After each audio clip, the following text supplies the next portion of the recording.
Hello, everyone. Welcome back to our safe space where we explore the power of self love, self care, and personal growth. I'm Lisa with Authentic Victories, and today we're going to figure out how mindfulness can be a powerful tool in managing stress and anxiety. So, take a deep breath with me. Let's get comfortable and let's get started, right? First, let's understand what we're up against. So, stress and anxiety are natural responses to the challenges of life. But when they become constant companions, they can hinder our well being. So, mindfulness offers us a way to navigate these feelings with grace. And my favorite new word here, compassion. So, this is not in any way, shape, or form medical advice. So, please continue to see your doctor and your therapist as needed. What we are discussing today is using mindfulness to help us deal with regular old daily stress and anxiety. We're not getting into the big, deep stuff here. So, I always like to talk first about the basics. So, mindfulness, if you remember, is about being in the present moment with kindness and without judgment. It's about noticing our thoughts and feelings without getting swept away or overwhelmed by them. Now, I know it can feel a little difficult when we are bombarded daily with our phones, our computers, friends, family, everything. So, incorporating more mindfulness can be as simple as putting your phone on Do Not Disturb. Finding some tech free time, maybe for one moment, trying not to multitask, just focusing on getting the one thing done. So I'm not a scientist or a researcher, and I don't know all of the stats, but I'm sure we all have felt the benefits of things like meditation, working out, and how mindfulness can impact our day and our lives. So, if we create a plan to incorporate more mindfulness, when we find ourselves triggered by stress and anxiety, we will have ways to bring us back into a regulated and calm state. So now in my last video, I did a practice on some mindful breathing. We did some alternate nostril breathing. I've also done a little bit of that equal ratio breathing.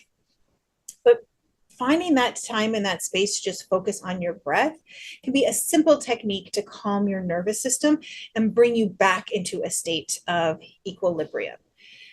Everything about my channel is about how to not keep it complicated, right? So allowing yourself just to focus on your breath.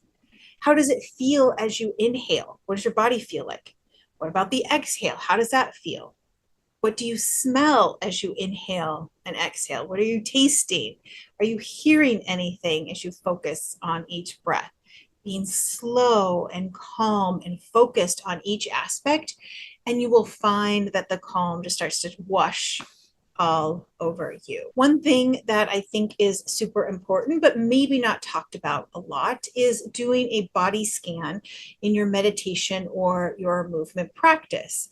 Now, this is something that I incorporate in my guided meditations as well as in my yoga classes. We may not do it very specifically or go part by part, but it is something that I touch on and I highlight because it is super important to help us start to hear and learn how our body speaks to us.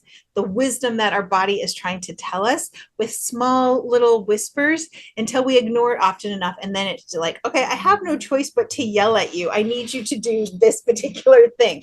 So a body scan lets us in the moment, because again, this is about mindfulness and being present in the moment, come into this place of, oh, I haven't checked in with my feet. I haven't checked in with my legs. What are my fingers feeling? So as silly as that might sound and might feel, it's about connecting to all parts of our body and being loving to all parts of our body. Using the body scan technique, we can get really good at focusing on quieting down the mind and getting in touch with what our body is telling us, what our feelings are telling us, what our emotions are telling us. And it really highlights the importance of learning to listen to our bodies and then actually listening to what our bodies are telling us. Because that's usually where the anxiety lives for so many of us. You know, you have a nervous stomach, or you get all jittery, or what a million different ways that anxiety and stress shows up in your unique body. So tapping into that wisdom of like, what is my body trying to tell me, and how can I guide my practice, whether that's yoga, whether that's working out, whether that's breathing, whether a million other ways that you want to handle your anxiety or stress, so you'll know best what you need. Because at the end of the day, you want your mindfulness practice to get you results. And if we're not listening to what our body needs, then we're going to get frustrated that we're not getting the results that make us feel calmer, that makes us feel less anxious, make us feel more present. So that's why I will hype on. We need to listen to our bodies, because this was probably the biggest lesson I learned when I slowed down, when I started to really put some focus and attention on listening to my body, was that it was telling me what it really needed. And when I listened to that and when I honored that, then I'm like, oh my gosh, my workout felt better. Oh my gosh, that meditation actually served the purpose I needed it to. I enjoyed that walk. It didn't feel like such a chore. So coming into this space of honoring what our body needs is really going to be beneficial in a way that I think will be mind blowing if you really let it be what it needs to be. Plus, a fun little side bonus, a body scan meditation can help us relieve physical tension that we often might be holding because of stress. So, we're going to go through a brief body scan meditation where we will learn to kind of like pay attention, start to tap into our body, and start to listen and learn for its wisdom. As we get started, I want you to find a spot where you can sit if that feels comfortable. If you prefer to lay down, you can do that. I want you to kind of settle, get the wiggles out. Eyes can close if that feels okay to do so. Deep breath in and out. And then just take a moment, just let your breath find its natural in and out. So we're going to start with the right fingertips. Into the right fingers. Notice how they're feeling. Into the right thumb. Palm of the right hand. Back of the right hand. Into your right wrist. Right forearm. Your elbow. Upper arm. Right shoulder. On the right side of the chest. Into your belly. Feel that right hip. Top of the right leg. Right knee. Right calf. Down the bottom of that right foot. And now down the top of our right foot. To our right big toe. Right second toe. Third. Fourth. And finally into that right pinky toe. And we're going to focus on the left hand. So the left fingers, how are they feeling? Left thumb, palm of the left hand, top of the left hand, left wrist, left forearm, upper left arm, into our left shoulder, left side of our chest, into the belly, into that left hip, top of the left leg, left knee, left calf, bottom of our left foot, down the top of the left foot, big toe, that second toe, third toe, fourth toe, and then to our pinky toe. Focus on the top of the head, relaxing the forehead, unclench the jaw, relax through the neck, bring that awareness down the back of our body, down the spine, each rib, each vertebrae, into our low back, into our rear end, then down the back of the legs. And focus on our chest, at heart center. Let the belly relax. And let it continue maybe down the front of the legs as well. Release any tension we might be holding in the body. We check in. Is there any spots in our body we maybe want to be a little intentional about, a little careful with, show some love to today? And how can we be kind and loving to our bodies? So take a moment, just kind of sit in this space. If you need to pause the video, if you want to take a little bit longer, you certainly can. Take a couple of deep breaths in and out. Slowly bring yourself back into your body, back into the space.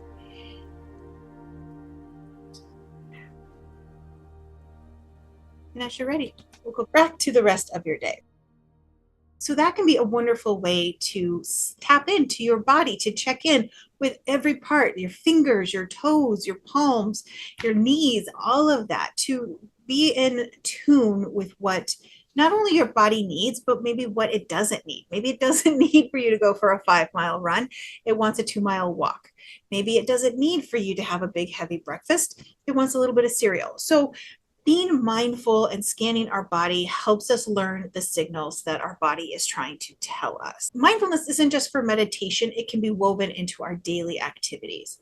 So let's talk about how to stay present while doing everyday tasks like driving to work, or walking the dog, or taking a shower. It's about bringing focus onto each part of a task without trying to do a million other things at the same time. So I get that many of you are like, well, if I don't do 15 things at once, I'm never going to get everything done. Will you? I was just challenging you. Now, maybe that is a yes answer, and maybe you're like, duh. But I would challenge you to find certain points in your life that can you just drive to work maybe with some quiet music playing? Can you do the dishes with just yourself, just focusing on cleaning each dish, rinsing them off, putting them in the dishwasher, whatever your process is, being very focused on each step. Maybe it's in the shower and you really focus on the way that your shampoo smells, or the way that the loofah feels as it runs up and down your arms. Just being present and mindful in the moment and letting yourself enjoy even the most simple, mundane tasks. That's about mindfulness. That's about centering yourself. And that's about this check in to see what feels good to you. My second favorite thing about mindfulness is journaling. It can be a mindful practice to process your emotions, to work through big thoughts. Write down your thoughts and feelings so that you can observe them without getting them entangled into whatever story you're telling yourself. It can be a great way to figure out what's working for you and what in your mindfulness routine isn't. So it can be clarity. It can help pinpoint things in your day that might be triggering stress and anxiety, which in turn can help you devise a strategy to help you alleviate that stress. However that is, meditation, scream singing, a workout, however that looks for you. But allow journaling to be this place where you can just brain dump. So sometimes that's what I need to do. When I'm caught up in like a bunch of big emotions, or I'm angry, or I'm upset, or I'm frustrated, and then it's just like this cyclone of thoughts that just keep running and running through my brain. What I need to do is I have an iPhone, so I pull up that journaling app and I just talk into it, and I cry and I sob and I scream and I get angry. Or if I'm in a different space, maybe I'll pull out my journal and just like furiously write everything down. But sometimes once it's out of my brain, I can look back at it and be like, oh, okay, the heat of the moment's gone, the emotion is over. I can come back to it from a more cool and calm, collected space, and then start to figure out, is this something I need to worry about, or was it something that I just needed to get off my chest? Now I'm good, and now I can move on. And maybe that's what it is. Maybe that isn't. So some of my favorite prompts when it comes to mindfulness is, what new things do I notice when practicing mindfulness? Was there something new that I noticed today when I practiced my mindfulness? So getting curious. I'm always going to advocate for getting curious, because I think that's how we change. That's how we grow. That's how things evolve and we get better. Now, we've talked a lot about breath work in some of the previous videos. So if you are regularly doing some sort of breath work practice, whether that's just focusing on slowing it down, whether it's some of the alternate nostril breathing, equal ratio breathing, all of the other varieties of types, and I promise I will be doing some more videos on that soon. How has breathing and doing a breathwork practice affected your daily stress levels? Have you noticed anything? Maybe you haven't. Again, not good or bad, but we're just gathering information so that we have better, what do I want to say? We can better adjust what our practices need so that we are best fulfilling what our body is telling us that we need. Here's a really important one. What are the challenges I face with staying present? I think there's this idea that we all have shortened attention spans, and I think that's true to a certain extent. But that is also something that you can change if you're wanting to. If that really is something that is bugging you, and that's something that you can focus on. So, what are your challenges? How can you maybe troubleshoot, brainstorm, workshop, focus group it, whatever you want to do to you're never going to eliminate all the challenges, but how can you make it exponentially easier if that's something that you're curious about doing? A mindful environment is always going to be important because our environment impacts our mental state. So creating a mindful space, whether that's a quiet corner in your home, or maybe that's cleaning off your desk and organizing your home office, that can help reduce stress and anxiety. Truthfully, I love a good smelling candle or incense. Scent is very powerful, and to me that really helps me set a mood. I have certain incense I use for certain things that I want to do, and that really helps me get right into that mood because it's like one smell and I'm like, oh, I know what this means. This means we're going to meditate, or this means I'm going to do a little bit of yoga, or maybe it's time for journaling. I have a couple of candles that have this beautiful summer scent to me, and when I light those, it really does kind of brings me into that childhood state. Let me feel a little silly, a little girly, a little bit joyful and fun. So having that to help set the mood, I think is really important because scent is so powerful. And I will always be one to advocate for like special journals and a special pen just for journaling because that makes me feel good. That just kind of scratches a particular itch when I have like a brand new journal or a very special, wonderful, smooth writing pen. So making it a moment and an experience is always something that I think is going to make you excited about journaling, excited about doing your mindfulness practice. Make it a special moment. Another really important tip is to make time on your schedule to focus on this. It's okay to be a priority. It's okay that you put this first, that maybe you skip a workout in favor of meditation, that maybe you go for a walk instead of doing the dishes. Prioritize yourself and stop canceling on yourself. That one is the most important. It's on the calendar, it's important.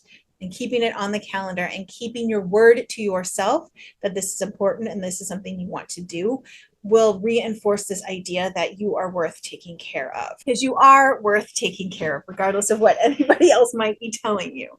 So mindfulness in your relationships. If you don't know, I do host a relationship podcast with my good friend Angie, and we have noticed that mindfulness can also improve your relationships by helping you and myself respond with calm intention rather than to react during stressful conversations. So, learning how to communicate mindfully with those you are in a relationship, whether romantic, platonic, familial, whatever it is. My favorite tip for more mindful communication is just to make time. Finding time in a space just to talk can be hard if everyone has busy schedules, but focused time to talk will mean you are both present and engaged in the conversation.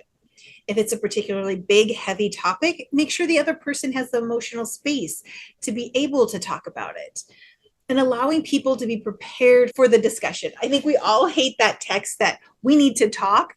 So replace that with, I still need to talk about this. Do you have time to talk about this evening? So I think we all have that experience where your like heart drops. You see that text, we need to talk. So I'm going to encourage you to replace that with, I still need to talk about our fight the other day or our discussion the other day. Do you have time this evening to talk about it further? So that way everyone knows what's about to happen and can respond from a place of honesty and open communication, and not this defensive spot where their ego feels like it's being placed under a microscope and being attacked. So this is not about like springing a big conversation on someone. Open communication means I need to still talk about this. I don't feel like it was resolved. And it's also okay for the other person to be like, hey, I had a tough day. I can't talk about it right after work, but give me an hour to decompress and then we can talk about it at this time.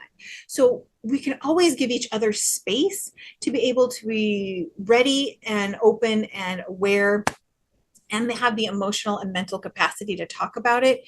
But you do eventually need to come back to this conversation, but being able to respond with honesty and kindness and not communicating from the space of feeling like you are being attacked, because that will never go well.